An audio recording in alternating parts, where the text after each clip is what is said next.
دیکھیں جی گورنمنٹ کو اس وقت جو موجودہ پوزیشن جا رہی ہے، سب سے پہلے تو آگے خان محمد صاحب نے بھی یہ بات کی تھی کہ ہم سب کو اتحاد کر لینا چاہیے، سب سیاسی جماعتوں کو اتحاد کر لینا چاہیے، اور جو جماعتیں اس وقت جو پوزیشن بنی ہوئی ہے جس سے لگ رہا ہے کہ مزید حالات خراب ہونے کے چانسز ہے، تو میرے خیال میں ٹیبل ٹاک کرنی چاہیے ان کو۔ یہ جب تک مذاکرات کر کے معاملات حل نہیں ہوتے اس وقت تک یہ معاملات حل نظر نہیں آ رہے ہیں۔ دیکھیں بات یہ آ رہی ہے کہ ہر چیز غصے سے یا جذبات سے نہیں ہونے والی ہوتی ہے، کوئی چیز ٹھہراؤ سے ہونے والی ہوتی ہے، اور ٹیبل ٹاک سب سے بہترین حل ہے حالات کو بہتر کرنے کے لیے۔ اگر آج یہ ٹیبل ٹاک کر لیتے ہیں تو میرے خیال میں کافی سارے چانسز بنتے ہیں نیکسٹ معاملات بہتر ہونے کے۔ اور جو انہوں نے بات کی تھی آگے کہ انڈیا اور پاکستان کے آپس میں، تو اللہ پاک کا لاکھ لاکھ شکر ہے، پاکستان کو اللہ پاک نے بڑی عزت دی ہے، ٹھیک ہے، اور جہاں دیکھا جائے تو جیسے را ایجنٹ ہے انڈیا کے یا دوسرے تیسرے، وہ تو چاہتے ہیں اس قسم کے معاملات بنے رہیں، افراتفری پڑی رہے، تو افراتفری رہے گی تو بینیفٹ تو وہ انڈیا کو ملتا رہے گا نا۔ تو اس میں تو یہ ایک ہی چیز ہے کہ سب کو اتحاد کر لینا چاہیے، کیا سیاسی جماعتیں ہیں، کیا دینی جماعتیں ہیں، کیا اور جماعتیں ہیں۔ راجہ محمد خان صاحب، بیرسٹر گوہر پاکستان تحریک انصاف کے چیئرمین ہیں، انہوں نے آج اے جی این سے بھی بات کی، میں بھی ادھر ہی تھا، تو ان کا بیان آپ کیسے دیکھ رہے ہیں؟ انہوں نے کہا جب پاکستان کی بات ہوگی تو ہم ایک ہوں گے۔ دیکھیں بالکل ایسی ہے، اس سچویشن میں آپ دیکھیں کہ کے پی کے سب سے سینسٹیو ایریا، جیسے کیڈٹ کالج کا بھی وہاں پہ جو واقعہ پیش آیا ہے، اور اس کے علاوہ بھی جس طریقے کے آپ کو پتہ ہے کے پی کے میں سینسٹیوٹی کے ایشوز رہتے ہیں، تو بیرسٹر گوہر صاحب نے جو پیغام دیا ہے وہ پوری پاکستان تحریک انصاف جو پولیٹیکل پارٹی ہے اس کا وہ بیانیہ ہے اس وقت۔ مجھے لگتا ہے کہ جتنے بھی لوگ ہیں، چاہے وہ جس سیاسی جماعت کے ہیں، چاہے وہ نون لیگ ہے، چاہے وہ پیپلز پارٹی ہے، ایم کیو ایم ہے، مولانا فضل الرحمان تک کی پارٹی کا آپ کو پتہ ہے کہ اسٹیٹمنٹ آئی ہے، تو جب بات ملک کی ہوگی، قوم کی ہوگی، اس پاکستان کی ہوگی، تو کوئی بندہ اس پہ سیاست نہیں کرے گا، اس میں ہم اپنے اختلافات سائیڈ پہ رکھ کے چلیں گے۔ تو یہ بہت اچھے طریقے سے اس کو ہمیں ایک ایز اے پازیٹیو میسج دیکھنا چاہیے کہ اب فیڈرل گورنمنٹ کو کے پی گورنمنٹ کے ساتھ انوالو ہونا چاہیے، کیونکہ سب سے سینسٹیو ایریا کے پی کے ہے اس وقت۔ اگر اس کو ہم کاؤنٹر کر لیتے ہیں تو ہم اس ایشو سے بہت اچھے طریقے سے ایلیمنیٹ اپنے آپ کو کر سکتے ہیں۔ تو میوچل کنسنسس پہ ان لوگوں کو آپس میں بیٹھنا چاہیے، ٹیبل ٹاک کرنی چاہیے، تاکہ ہم عوام کی سپورٹ کے ساتھ، پولیٹیکل پارٹیز کی سپورٹ کے ساتھ، اور اپنے اداروں کے اوپر اعتماد کے ساتھ اس جنگ کو جیت سکے۔ ملک عتیق صاحب، بھارت کی عالمی سطح پر ناکامی کو آپ کس طرح دیکھ رہے ہیں؟ دیکھیں جی، جو ہم نے کیا دیکھنا ہے، یہ تو پوری دنیا دیکھ رہی ہے اس ٹائم۔ جہاں تک بھارت کی ناکامی کی مین چیز کو ہے، تو اس حوالے سے دیکھا جائے تو صرف اور صرف ہماری اسٹیبلشمنٹ کو ہم اس کو دیتے ہیں کہ اس نے ماشاءاللہ کافی حد تک پری پلان اور کافی سٹرگل کے بعد اللہ پاک نے عزتیں دی ہیں، ٹھیک ہے۔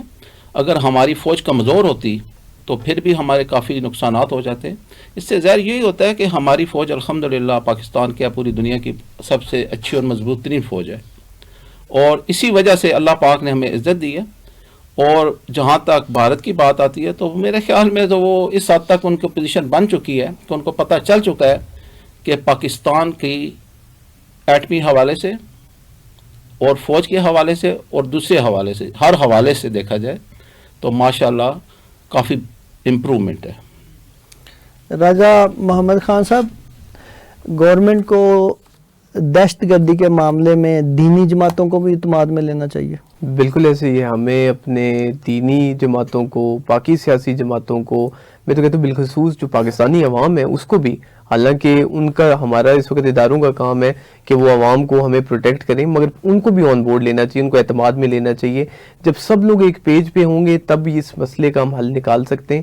اور میں آپ کو یقین دلاتا ہوں، چاہے وہ کوئی سیاسی جماعت ہو، چاہے وہ کوئی دینی جماعت ہو، چاہے وہ کوئی ادارہ ہو، کوئی وہ شخص ہو، پاکستان کے لیے نفرت کسی کے دل میں نہیں ہو سکتی ہے۔ محب وطن سارے لوگ ہیں، اور سب لوگ جو ہے اپنی جان لگا دیں گے اس ملک کی خاطر۔ ہماری فورن پالیسی جو ہو اس وقت جو ہم ڈیسائیڈ کرتے ہیں، یا جو بھی ہمارا نیشنل ایکشن پلان ہوتا ہے، اس کے اوپر ہم سب لوگوں کو لبیک کہنا چاہیے، اور پوری کوشش کرنی چاہیے کہ پاکستان کے حق میں بہتر سے بہتر کام کیا جائے۔ ملک عتیق صاحب، افغانستان اور پاکستان کے مذاکرات کو آپ کس نظر سے دیکھ رہے ہیں؟ دیکھیں جی، جہاں تک افغانستان اور پاکستان کے حوالے سے بات ہو رہی ہے تو افغانستان بھی ہمارا پڑوسی ملک ہے، تو ہماری نظر میں تو افغانستان اور پاکستان کو آپس میں مذاکرات کرنے چاہیے اور خوش اسلوبی سے جو انسانہ معاملات حل ہونے چاہیے. جو معاملات افغانستان سے شروع ہو رہے ہیں جیسے دہشت گردی ہو رہی ہے, جیسے کافی سارے طالبان وغیرہ یا جو بھی جماعتیں وہاں پہ بن رہی ہیں, ٹھیک ہے, جو دہشت گردی کے حوالے سے پاکستان میں کو نقصان پہنچا رہی ہیں, کوشش تو یہ کرنی چاہیے کہ ٹیبل ٹاک کر کے اس چیز کو سالو کرنا چاہیے ان کو, ٹھیک. اور رہی بات آگے کی, جیسے ان کی پوزیشن تھی, ٹھیک ہے, جو انہوں نے کام کیا ہے وہ بہتر کیا ہے, لیکن اس وقت موجودہ پوزیشن یہ ہے کہ پاکستان اور افغانستان کو متحد ہو جانا چاہیے. باقی رہے گا بات افغانستان کی, تو اس کو بھی سوچنا چاہیے کہ پاکستان سے ہمیں بینیفٹ ہے اور کافی ساری بہتری ہو سکتی ہے. راجہ محمد خان صاحب, غیر قانونی افغانیوں کو ڈی پورٹ کرنے میں آپ اس کو کس نظر سے دیکھ رہے ہیں؟ دیکھیں, ہم لوگوں نے جب یہ پاکستان اور افغانستان والا معاملہ تھا, میرے حساب سے پاکستان نے اس وقت ایک بہت اچھا جسچر دکھایا تھا جس ٹائم پہ ہم لوگوں نے ان کو اپنے ملک میں انٹری بھی دی تھی, ہر طریقے کی سہولت بھی دی تھی. آج بھی آپ دیکھیں میجورٹی لوگوں کے جو آئی ڈی کارڈز ہیں, پاسپورٹس ہیں, وہ ان لوگوں نے ہمارے ملک کے استعمال کیے ہیں. ہر طریقے کے سے ہم نے فیسیلیٹیٹ کیا ہے اس ملک میں, انہیں ایک اچھے طریقے سے ایک اچھی زندگی دی. حالانکہ اگر آپ دیکھیں کہ کئی ممالک ایسے ہیں جب وہاں پہ اس طریقے سے امیگرینٹس آتے ہیں تو شاید ان کے ساتھ وہ سلوک نہیں کیا جاتا جو ہم لوگوں نے جس طریقے سے پاکستان میں کیا. تو ہمارا ایک بڑا پازیٹیو اور اچھا رول رہا ہے اس میں, مگر بدقسمتی سے اس کے بعد ہم نے آخر ہمارے ملک کی بھی کچھ پرائیورٹیز ہیں, کچھ ریکوائرمنٹس ہیں اور کچھ مشکلات ہیں, اس کے اوپر ہم نے جو ایکشن لیا ہے وہ اپنے لوگوں کی, اپنے ملک کی بہتری کے لیے لیا ہے. مگر اس کو اس چیز سے انٹر لنک نہیں کرنا چاہیے. پاکستان اور افغانستان کے اس سب کے باوجود اچھے ریلیشن رہنے چاہیے. دونوں ممالک کا بارڈر ساتھ جڑتا ہے مل کر, انویسٹمنٹ کے ٹرمز میں, فورن پالیسی کے ٹرمز میں بہت ساری چیزوں پہ بہت سارا کام کیا جا سکتا ہے. جیسے آپ کو پتہ ہے کہ وہاں پہ چاہے اگر ان کا کوئی ملٹری آپریشن کے حوالے سے ایشو ہو, پاکستان جس طریقے سے وہاں پہ ان کے ساتھ کھڑا ہو سکتا ہے یا جو وہاں پہ میڈیشن کر سکتا ہے وہ کوئی اور ملک ان کے لیے نہیں کر سکتا ہے. تو یہ چیزیں سوچنی چاہیے. جس طریقے سے ابھی قطر نے بھی ایفرٹ کی, ٹرکی نے بھی ایفرٹ کی کہ پاکستان کے اور افغانستان کے ریلیشنز کو کسی طریقے سے ٹائی اپ کیا جائے. تو افغانستان بیسیکلی اگر اس پہ کام کرے جو دہشت گرد وہاں پہ ہیں اور پاکستان کی اس میں مدد کرے تو چیزوں کا حل نکل سکتا ہے. ایشو اس وقت افغانستان یا پاکستانی عوام کا نہیں ہے, وہاں پہ جو دہشت گرد ہیں جو غلط طریقے سے پاکستان میں استعمال ہو رہے ہیں, یہ اس کا امپیکٹ ہے اور اس سے لڑنے کی اس وقت دونوں ممالک کو ضرورت ہے, پاکستان کو بھی اور افغانستان کو بھی. ملک عتیق صاحب, وفاق کو کے پی کے گورنمنٹ کو آن بورڈ لینا چاہیے دہشت گردی کے معاملے میں؟ دیکھیں جی, وفاق کی جہاں تک بات آتی ہے وہ تو سارے صوبے وفاق کے آتے ہیں نا. کیا خیبر پختونخوا آ رہی ہے, کہ پی کے آ رہی ہے, کیا پنجاب آ رہا ہے, کیا سندھ آ رہا ہے, کیا گلگت بلتستان آ رہا ہے؟ میرے خیال میں تو خیبر پختونخوا کو اس معاملے میں نہیں لینا چاہیے جہاں تک بات آتی ہے, ٹھیک ہے. وہ بھی ہمارا اپنا ملک ہے, خیبر پختونخوا پشتون ہے, وہ بھی ہمارے بھائی ہیں, ٹھیک ہے. دیکھیں سب تو ہے تو پاکستانی ہے نا. آپ خیبر پختونخوا کو دیکھیں, سندھ کو دیکھیں, بلوچستان کو دیکھیں. ہم تو یہ کہہ رہے ہیں کہ سب سے پہلے تو جتنے بھی صوبے ہیں وفاق کو سب کو ایک نظر دیکھنا چاہیے تاکہ مزید معاملات بہتر ہو جائیں. اگر ان کے اختلافات ہیں, خیبر پختونخوا کے اختلافات ہیں, تو ان کو بیٹھ کے حل کرنا چاہیے. اور اس وقت جو ہمارے ملکی حالات ہیں, ایک تو ہماری معیشت کافی حد تک کمزور پڑ چکی ہے, اور جہاں تک بات آتا ہے اگر یہ دہشت گردی کے نظر ہو جاتا ہے تو کافی سارا پورے ملک کو نقصان ہوگا. اس میں صوبے بھی ہمارے پاکستان کا حصہ بنتے, کوئی بھی صوبہ ہے, ٹھیک. تو وفاق کو ایک نظر سے دیکھنا چاہیے سر. ناظرین, گفتگو جاری ہے, یہاں پر لے رہے ہیں وقفہ, ملتے ہیں وقفے کے بعد.